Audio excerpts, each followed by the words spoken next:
PM Modi આજે ગુજરાતના મહત્વપૂર્ણ પ્રવાસે સાણંદના સેમિકન્ડક્ટર ફેસિલિટીનું ઉદ્ઘાટન, ધોલેરા સુરતમાં વિકાસ કાર્યોનું લોકાર્પણ, પીએમ મોદીના હસ્તે અનેક પ્રોજેક્ટને મળશે ગતિ.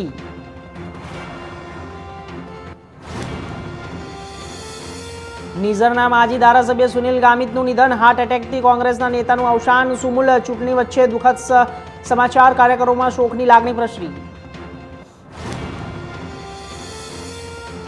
બનાસ નદી પર પુલનું કામ અધૂરું, લોકોમાં રોષ. ચોમાસું શરૂ, કામ અધૂરું, લોકોમાં રોષ. અઠવાડિયામાં કામ પૂર્ણ નહીં થાય તો આંદોલનની ચીમકી. ઇકબાલગઢ ગામ નજીક પુલનું સમારકામ શરૂ.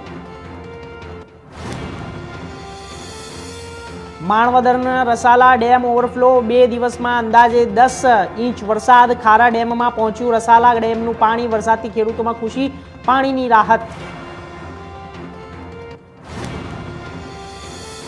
હાલોલમાં સરકારી જમીન પરથી દબાણો દૂર કરાયા, જેસીબી ટ્રેક્ટરની મદદથી કાર્યવાહી ચુસ્ત. પોલીસ બંદોબસ્ત વચ્ચે મેગા ડ્રાઈવ, ગેરકાયદેસર બાંધકામોમાં સામે તંત્રની કડક કાર્યવાહી.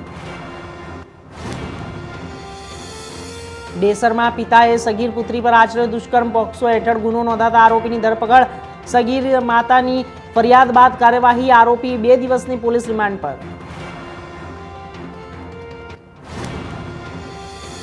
જોડિયામાં ખનીજ ચોરીનો મોટો પર્દાફાશ, ₹1.5 કરોડનો મુદ્દામાલ, 8 વાહનો જપ્ત. તપાસ દરમિયાન અધિકારીઓ સાથે ગેરવર્તનનો આક્ષેપ, ખનીજ વિભાગની કડક કાર્યવાહી.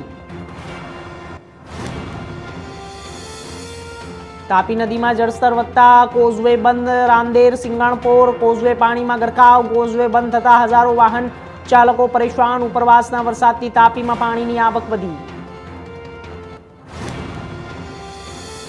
મેઘરાજાના ડીમડામાં વીજળી પડતા ભેંસનું મોત, પશુપાલક કનુભાઈ રોતને જ્યારે આર્થિક ફટકો, વરસાદ દરમિયાન બની ઘટના.